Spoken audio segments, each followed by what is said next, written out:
Hammaga salom do'stlar, kanalimizga xush kelibsizlar. Har doimgidek sizlar bilan mening kompyuterim kanali. Do'stlar, bugungi videomizda, ya'ni bitta fleshkaga juda ko'plab, ya'ni sistemalarni yozishni o'rgataman. Masalan, Windows 7, 10, 11 yoki Linux tizimlarini qanday qilib bitta, demak, diskka yozishni hozir ko'rib chiqamiz do'stlar. Buning uchun do'stlar, bizga birinchi o'rinda Ventoy degan dastur kerak bo'ladi. Ventoy degan dasturni hozir Google Chrome'dan demak yuklab olamiz. Poiskovikka kiramiz va bu yerdan Ventoy deb izlaymiz. Ventoy deb izlaganimizda birinchi sayt kelib chiqadi, ya'ni ventoy.net degan mana shu saytga kiramiz va bu yerda ko'rishingiz mumkin do'stlar, downloads bo'limi turibdi. Mana shu downloadsga o'tamiz. Mana shu oyna ochiladi. Keyin esa mana bu yerda mana Ventoy Windows zip deb yozilgan, ya'ni 15 megabaytli fayl bor. Mana shu faylni demak yuklab olishimiz kerak bo'ladi. Shundan so'ng mana bunday oyna ochilganda biz mana bu yerdan yashil tugmani bosamiz.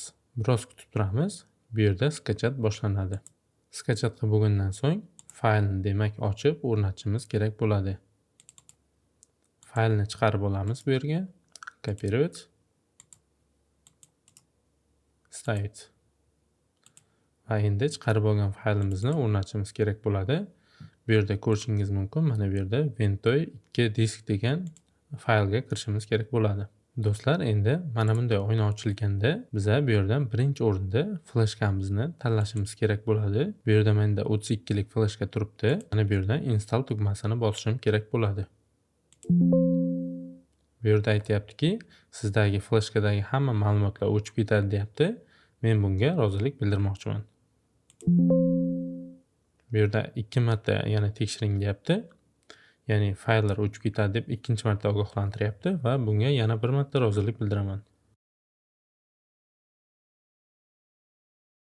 Ko'rib turganingizdek, Ventoy fleshkamizga o'rnatildi. Endi esa OK ni bosaman va dasturdan endi chiqib ketsam bo'ladi. Do'stlar, endi kompyuterga kirib fleshkamizni ko'rsataman. Hozir menda bu yerda bitta Ventoy degan fleshka hosil bo'ldi, lekin sizda mana bu yerda yana bitta Ventoy yoki kichkinagina 100 megabaytli fleshkacha ham hosil bo'lgan bo'lishi mumkin. Ya'ni bundan qo'rqmaymiz, chunki u bittasida Ventoyni sistemasi turgan bo'ladi. Hozir masalan e'tibor beradigan bo'lsak,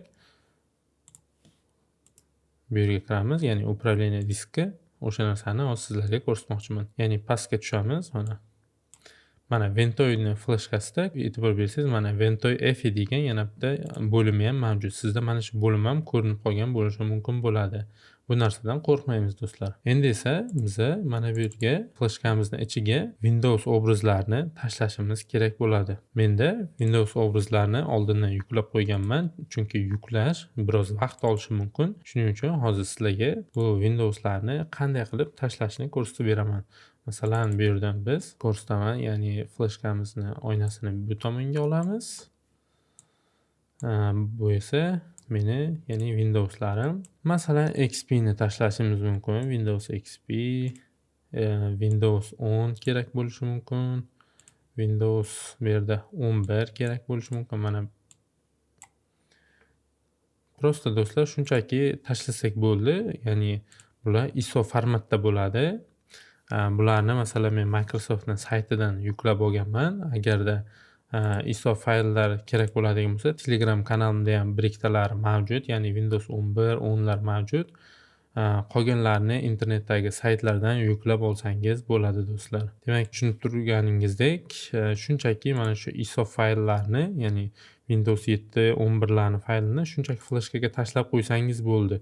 Oldingidek masalan Rufus yoki boshqa dasturlar bilan fleshkaga bitta Windowsni yozib o'tirish shart emas. Shunchaki fayllarni tashlab qo'ysangiz bo'ldi do'stlar. Mana bu demak fayllarimiz o'tib bo'lgandan keyin fleshkamizni bemalol do'stlar ishlatsak bo'ladi. Bundan tashqari do'stlar, bu yerga faqat Windows emas, balki Linux yoki boshqa driver fayllarni ham tashlab qo'ysangiz bo'ladi. Agar Windowsingiz bilan biror muammo paydo bo'ladigan bo'lsa, har doim demak sizni qo'llab-quvvatlaydigan fleshka bo'ladi do'stlar. Do'stlar, menimcha video yoqqan bo'lsa, videoga like bosing va kanalimizga obuna bo'lishni unutmang. Sizlar bilan mening kompyuterim kanali bo'ldi. Ko'rishguncha xayr.